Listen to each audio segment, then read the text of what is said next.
Hoje uma noite mais fresquinha, desde que nós começamos essa série. No mês passado já tivemos noites quentes, noites com chuva e agora começou o frio. Então estamos pegando aí todas as temperaturas na nossa série e estamos no 7º episódio, na 7ª noite. Falta só mais um, é o próximo encontro, é o último programa, o último tema. E aí, só para relembrar aquilo que a gente já estudou, nós falamos sobre a origem do universo, a origem da vida, falamos também dos dinossauros, falamos da origem do ser humano, falamos da ciência. No último encontro falamos sobre a origem da palavra e hoje vamos falar sobre a origem do mal. E finalmente, depois de falar de todas essas origens, nós vamos voltar para as origens, ou seja, o último tema vai ser realmente de volta às origens. E é interessante no tema de hoje, porque muita gente usa esse assunto para falar que Deus não existe. Por quê? Porque existe o mal. Se Deus que é bom, por que existe o mal? E tem muita gente que usa este argumento da existência do mal para dizer que Deus não existe. E nós vamos estudar um pouquinho sobre este assunto e ver como é que o mal surgiu. E a gente vai perceber que tem tudo a ver com aquilo que a gente está estudando também na escola sabatina, né? Na lição que fala aí do grande conflito. Vamos ligar aqui. Opa, funcionando hoje muito bem. Muito bem, a origem do mal. Só lembrando para quem tem a sua revista, lá no final tem as questões que você pode responder. Tendo tudo respondido, vai ter aí um certificado no final. Para quem está acompanhando em casa através dos vídeos do YouTube, pode também estar solicitando essa revista pela TV Novo Tempo ou solicitando para a gente através de PDF, que a gente vai estar encaminhando para vocês. Então vamos aqui para o nosso assunto de hoje, que é a origem do mal. E temos 3 questões aqui para responder, né? Primeiro, aliás, não é uma pergunta, né? São afirmações. Deus é amor e todo-poderoso, todo mundo concorda? Já vimos que sim, né? Desde as primeiras lições. Ele não quer que o mal exista, tá certo? Tá certo também. Ele pode fazer com que o mal não exista? Pode. E a pergunta é, então, por que existe o mal? Se todas as questões acima estão corretas. Então nós vamos ver essa questão hoje. Muito bem. A existência do mal tem sido apontada, como eu disse anteriormente, como uma das grandes barreiras para que as pessoas aceitem um Deus todo-poderoso, um Deus de amor, porque veem nas coisas terríveis que acontecem, situações onde, se Deus existe, isso aqui não poderia acontecer. Nós estamos acompanhando pela televisão, nesses dias, aquela tragédia que está se passando no Rio Grande do Sul, onde várias cidades foram tomadas aí pela água, e muita gente nesse momento questiona, e a gente não pode tirar a razão desse questionamento, mas por que está acontecendo isso? Deus não é bom? Por que permite esse tipo de coisa? Então vamos aprofundar um pouquinho mais a temática hoje, né? O fato do mal existir prova que Deus não existe? Será que essa é realmente realmente um argumento válido, dizendo assim, o mal existe, então Deus não existe? Porque se Deus existisse, o mal não poderia existir. Seria esse um argumento válido? Quem lembra desse personagem aqui? O Kiko. Lembra da série que ele queria ganhar o quê? Quem lembra o que ele queria ganhar? Ele queria ganhar todos os presentes, ele ganhava sempre da mãe dele ou do professor Girafales, ele queria a bola quadrada. Agora a pergunta que é um pouquinho diferente: Deus poderia criar uma roda quadrada? O que vocês acham? Ele não vai fazer. Deus pode tudo. A irmã falou bem, Deus pode tudo, mas a pergunta aqui é uma pegadinha. Alguém aqui já viu uma roda quadrada? Era só o Kiko. Era só o Kiko. Era o Kiko queria bola quadrada, né? Então, Deus, ele não pode violar, aliás, não é que ele não pode violar, mas ele não viola a lógica da sua própria criação. Aqui nós temos uma contradição na pergunta, porque uma roda quadrada existe? Não existe, rodas quadradas não existem, então não tem lógica dizer algo dessa maneira. E por que essa introdução? Bom, Deus poderia criar um universo aonde ninguém o desobedecesse? O que vocês acham?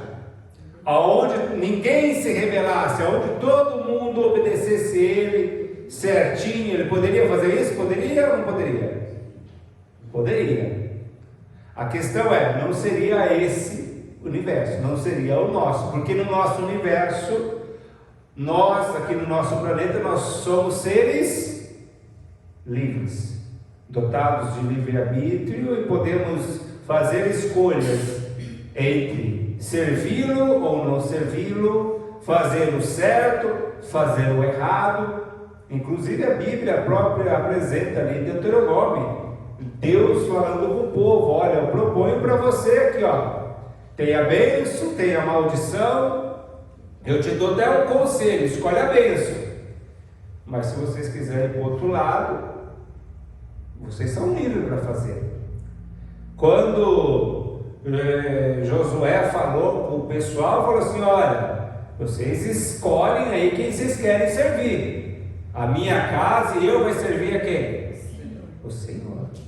Veja que até o povo de Deus, até os líderes, quando se dirigiam, deixava livre, não obrigava ninguém a servir a Deus obrigado, por constrição. Você poderia ter essa possibilidade de não obedecer. E é nesse contexto que nós temos um anjo perfeito no seu livre-arbítrio e que se rebelou.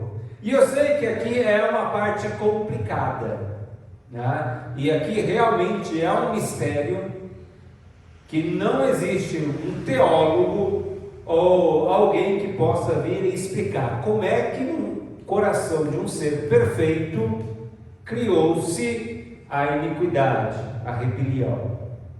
Quem sabe um dia, quando você estiver frente a frente com Cristo, você possa fazer essa pergunta para Ele. Mas aqui, por mais que a gente possa teorizar, essa é uma das coisas que nós não temos como responder. Fato é que aconteceu. Como do coração de um ser, de um anjo de luz perfeito, surgiu a rebelião. E nós temos aqui alguns versos que deixam claro, e esses versos, tanto em Ezequiel quanto em Isaías, e a gente vai ler esses versos. Esses versos, eles tratam de maneira profética, no sentido que ele está falando de alguns reis terrenos, mas de repente você consegue perceber que ele não está falando simplesmente de um rei terreno, mas está indo um pouquinho mais além, atribuindo características que esses reis terrenos não teriam, dando a entender que se está falando aí de um outro ser. Então vamos ler aqui, capítulo 28, Ezequiel, do versículo 13 ao 19, diz assim: estavas no jardim, no Éden, jardim de Deus, de todas as pedras preciosas te cobrias, o sardio, o topázio, o diamante, o berilo, o oníx, o jaspe, A safira, o carbúnculo, a esmeralda, o ouro te fizeram e gastastes os ornamentos no dia em que foste criado, foram eles preparados. Primeira coisa interessante, né? O título aqui é sobre o rei de Tiro, mas você já percebe que a gente não está falando do rei de Tiro, porque o rei de Tiro estava no jardim de Deus?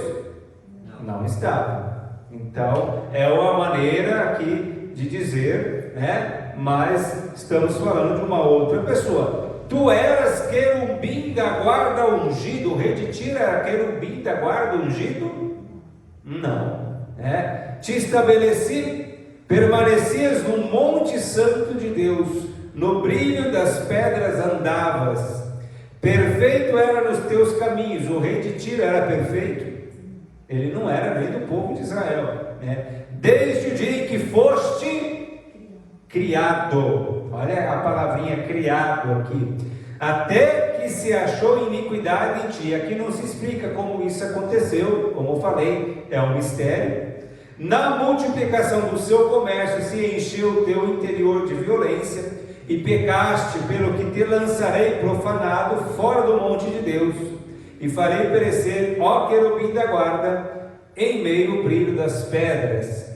Elevou-se o teu coração por causa da tua formosura, corrompeste a tua sabedoria por causa do seu resplendor, lancei-te por terra diante dos reis, te pus para que te contemple. Pela multidão das tuas iniquidades, pela injustiça do teu comércio, profanaste os teus santuários. Eu, pois, fiz sair do meio de ti um fogo que te consumiu, e te reduzi a cinza sobre a terra, os olhos de todos que te contemplem. Todos os que te conhecem entre os povos estão espantados de ti. Vens a ser objeto de espantos e jamais subsistirá. Então veja que, em um primeiro momento, traz algumas características falando sim do rei de Tiro, mas você percebe pela leitura que uma leitura mais a funda não é de Tiro que se está falando, ou do rei de Tiro. Da mesma maneira nós encontramos em Isaías, e nós vamos ler também esse verso lá no capítulo 14. E são essas duas únicas referências que nós temos no Antigo Testamento para o surgimento de Satanás, né? Lembrando que a palavra Satã significa advogado de acusação, ou seja, aquele que está sempre acusando. Então Satanás é aquele que nos acusa sempre diante de Deus. Capítulo 14, nós temos no verso 12 e ao verso 14 o seguinte: como caístes do céu, ó estrela da manhã, filho da alva, como foste lançado por terra, tu que debilitavas as nações. Tu dizias no seu coração: eu subirei ao céu, acima das estrelas de Deus, exaltarei o meu trono, e no monte da congregação me assentarei, nas extremidades do norte. Subirei acima das mais altas nuvens, e serei semelhante a quem? Ao Altíssimo. Aqui está falando da queda de Babilônia, mas você percebe pela leitura que tem algo a mais aqui, que não é só a questão da Babilônia. Então nós temos aqui o porquê porque Deus não criou Satanás do jeito que ele é hoje. Ele criou um ser perfeito, e por os motivos que nós lemos aqui, e o mistério permanece, né, achou-se iniquidade nesse ser. Ele criou um ser perfeito, livre, e a pergunta que sempre nós fazemos é: mas Deus não poderia ter resolvido isso lá desde o começo, destruído Satanás, e assim a gente não teria todos esses problemas que nós temos hoje? Bom, se Deus tivesse feito isso, né, nós sempre fazemos essa comparação. Você lembra que quando o inimigo começou a sua rebelião no céu, ele não caiu de uma hora para outra. No livro O Grande Conflito você vai perceber que demorou-se, né? Foram várias revoltas, foram várias vários momentos em que o próprio Deus chamou todo mundo e tentou reconciliar. Às vezes Lúcifer, que essa palavra também não tem na Bíblia, tem anjo de luz, que é Lúcifer, ele parecia recuar da sua rebelião, e ora essa rebelião era mais acesa, mais declarada. Mas a rebelião era tão bem organizada e orquestrada que ele conseguiu enganar quem? Os próprios anjos. A terça parte dos anjos, diz Apocalipse. Então, não era algo assim evidente. Para muitos que estavam ali nos seres celestiais, Lúcifer estava certo. E é interessante perceber que quando nós vemos mais profundamente o espírito de profecia, nós vemos que muitos anjos que não tomaram parte com Lúcifer, dessa terça parte, apoiavam Lúcifer. Por quê? Não estava claro. E somente que depois que ele foi avançando nas suas estratégias, que foi ficando um pouquinho mais evidente que não, esse negócio não está certo, vou voltar. E Deus foi aceitando tranquilamente, sem nenhum problema. Tá? A gente precisa ver que isso não aconteceu de uma hora para outra.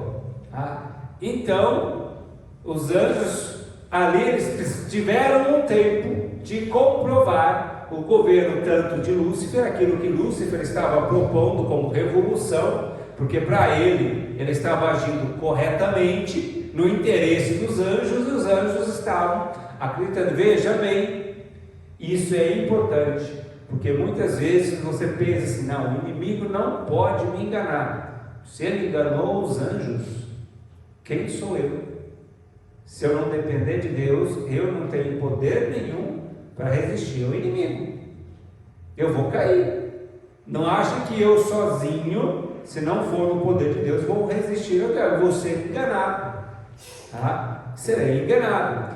Então, lembra na parábola do semeador, do joio e do trigo? O que aconteceu? Foi plantado o trigo.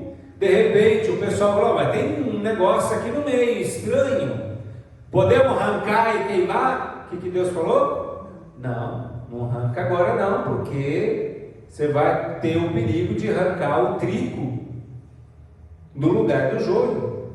Deixa crescer, deixa a coisa continuar, e lá na frente a gente vai ver quem é quem.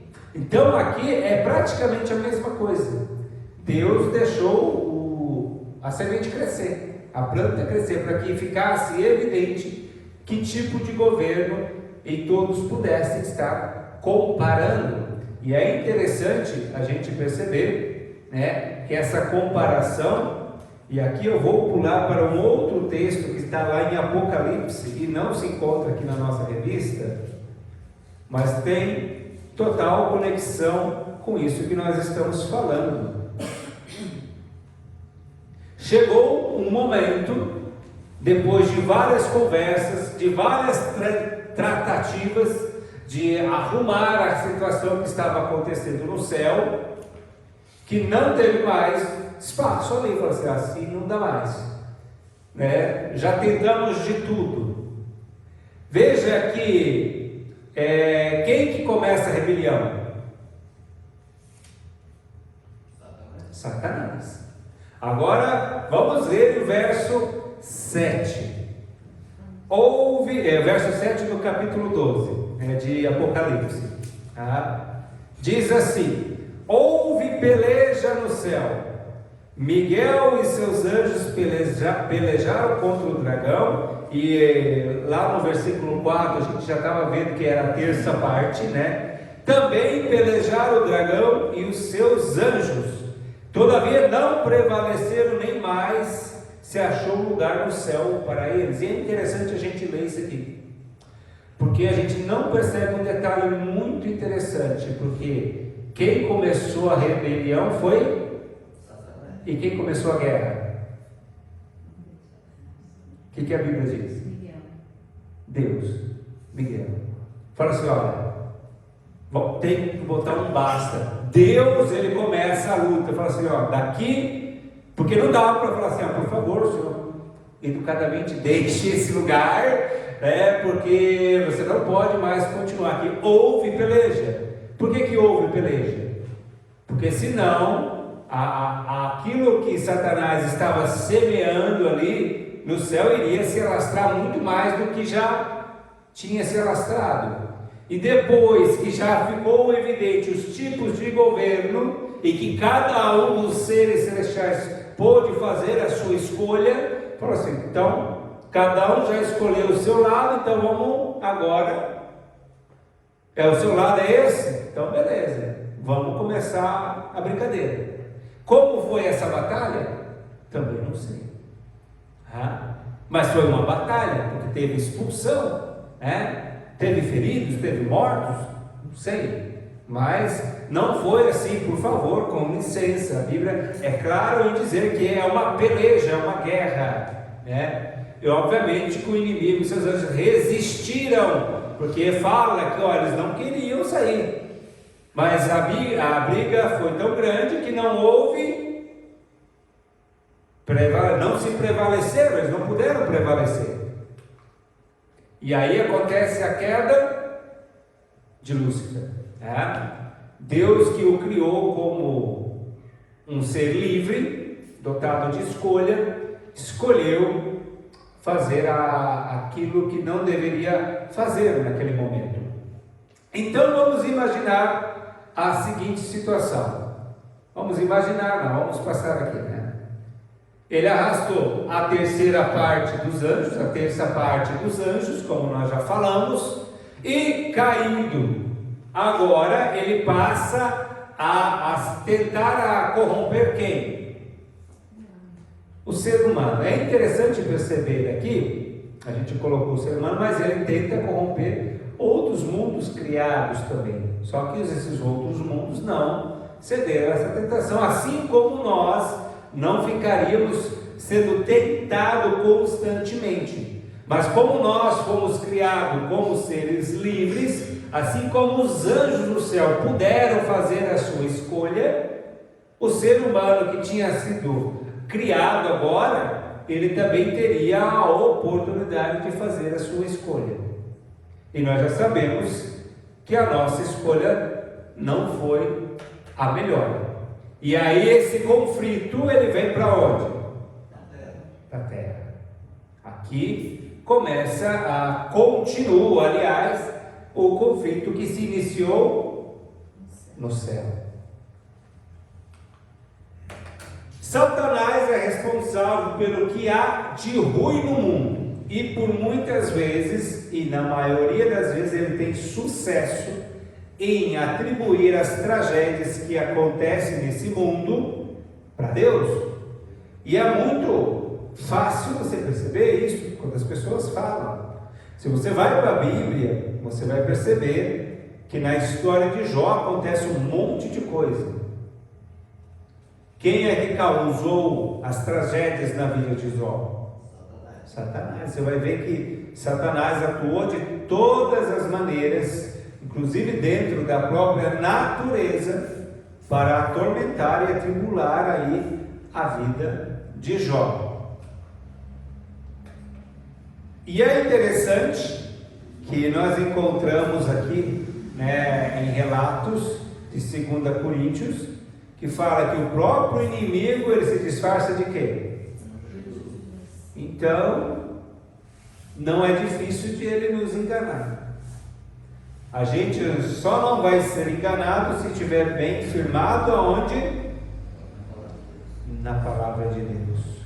Eu acho muito interessante quando a gente escuta a parábola da casa que foi construída na rocha e a casa que foi construída na areia. Porque se você parar para pensar, rocha e areia praticamente é a mesma coisa. Ou seja, a rocha ela só é bem maior. A areia é minúscula, mas o mineral ali é praticamente o mesmo. É um mineral. É um mineral, mas a quantidade. E isso nos faz lembrar que a gente tem que ter o quê? Conhecimento arraigado na rocha. A rocha é quem? Cristo. É Cristo. Se eu achar, ou se eu tiver pouco conhecimento, estiver pouco arraigado, o que acontece com a minha casa?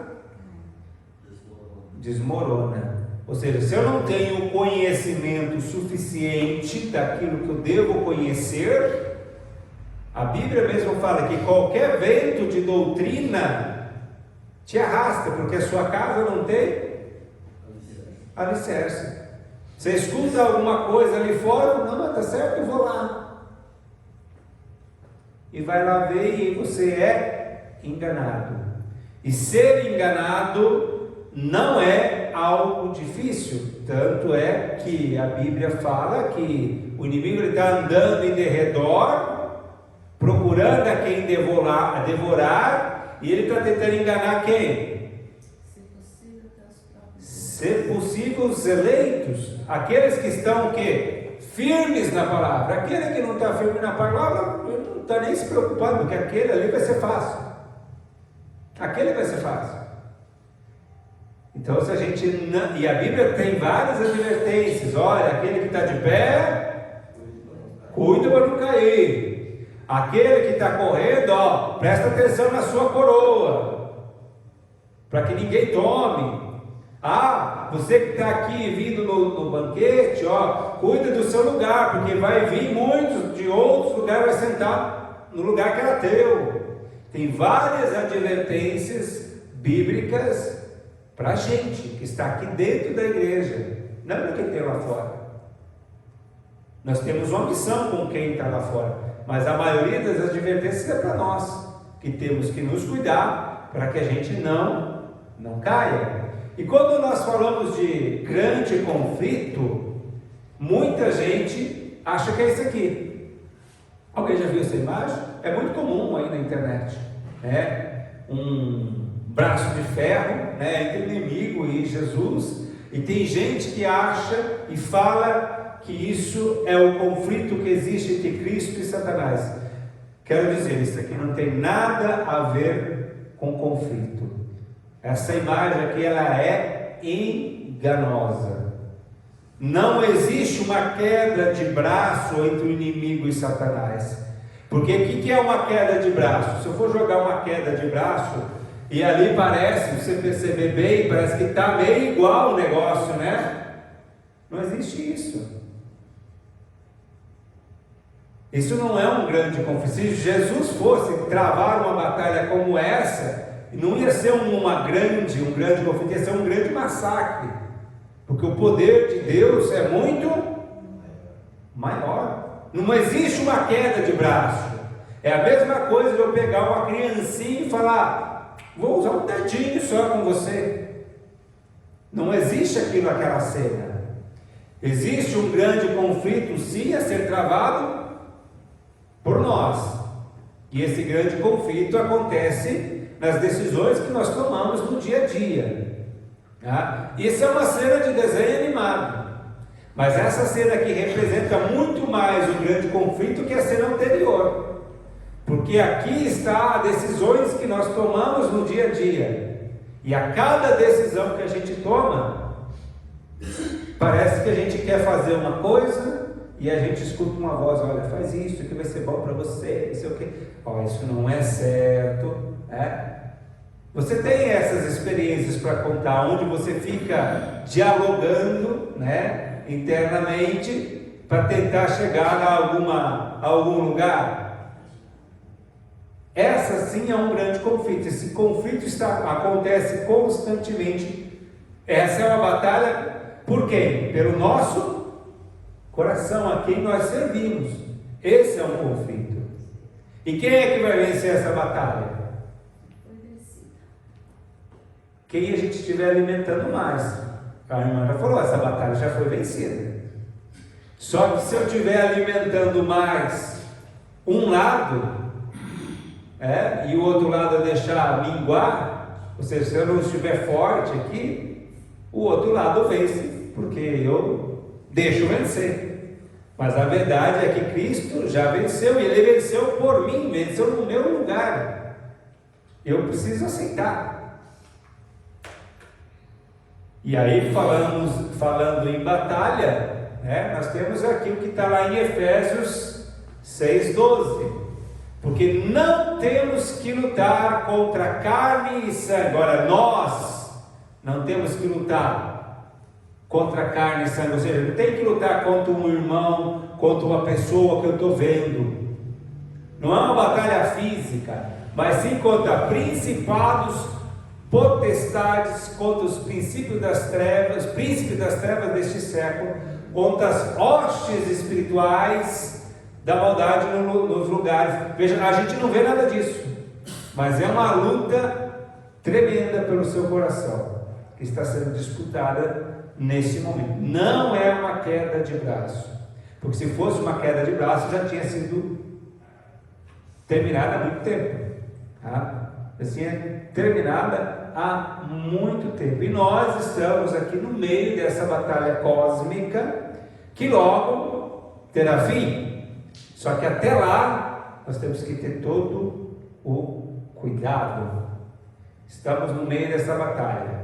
E aqui nós temos alguns versos que estão lá no fim da nossa lição. E os versos aqui de Ezequiel e Isaías, nós já lemos, que eles revelam a origem do mal do universo, surgindo de um ser perfeito, criado. Nós temos aqui Apocalipse 12, de 1 a 9, e vamos ver o que esse texto nos acrescenta sobre esse assunto. Lá vai falar também da mulher e do dragão, e é interessante perceber que nós conseguimos dividir aqui. Existe uma queda somente, tá? Existe uma queda somente, mas teologicamente a gente conseguiria dividir isso em dois momentos. Satanás, ele é expulso do céu no primeiro momento. Ele não vem diretamente para a terra, ele é aceito por aqui depois, pelos nossos primeiros pais, né, que ao aceitarem aquilo que ele propôs, passa automaticamente a autoridade desse planeta para ele, tá? Tanto é que lá no livro de Jó, ele se acha no direito de apresentar numa reunião celestial, representando quem? O planeta Terra. Ele aparece, não, eu vim representar a Terra, eu sou o representante, lá todo mundo é meu. E aí Deus fala assim, não, tudo teu não, maluco. Tem uma pessoa lá que não está nem aí para você. Quem que é? Jó. E aí começa todo o livro de Jó.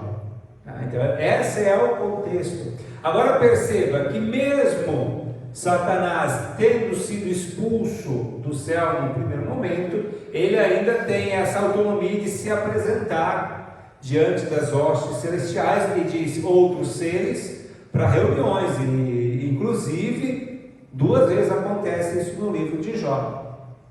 Quando nós lemos Apocalipse 12, a gente vê assim, houve peleja no céu e houve essa expulsão ali no primeiro momento, tá? E a gente vai entender, né, que depois da sequência ele não tem mais acesso ao céu a partir de quando?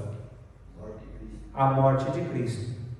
Até a morte de Cristo, ele tinha ainda uma portinha, né, para ter esse contato. Mas depois, porque aí todo mundo viu os 2 governos, o que causou aquilo que Satanás estava projetando e o que causou aquilo que Deus estava promovendo ali para o ser humano. E todo o universo, Paulo diz que nós somos espetáculo para o universo, assistiu e viu realmente quais eram as intenções de cada um dos 2. Então, a partir daquele momento, acabou para Satanás. E aí é interessante perceber que a partir desse momento que ele não tem mais chance, que ele viu que acabou para ele, que a Bíblia fala? Que ele está como agora? Irado. Porque ele sabe, Senhor, acabou para mim. Pouco tempo me resta. Até então eu estava achando que tudo poderia ser resolvido de outras maneiras. Agora não. Pouco tempo me resta e quanto mais eu conseguir levar comigo, melhor. Próximo verso, Apocalipse 21, nós vamos entender como é que tudo isso que começou inexplicavelmente no céu, que é o lugar perfeito, e veja, o pecado começa no céu, a guerra começa no céu, e a gente tem na cabeça que o céu é um lugar, né? E o céu é um lugar maravilhoso, mas essas coisas começaram lá, mas do mesmo modo que começaram, elas vão terminar. Está ali, ó, Apocalipse 21, de 1 a 4, e vi novo céu e nova terra, pois o primeiro céu e a primeira terra passaram, o mar já não existe. Vi também a cidade santa, Nova Jerusalém, que descia do céu da parte de Deus, ataviada como noiva adornada para o seu esposo.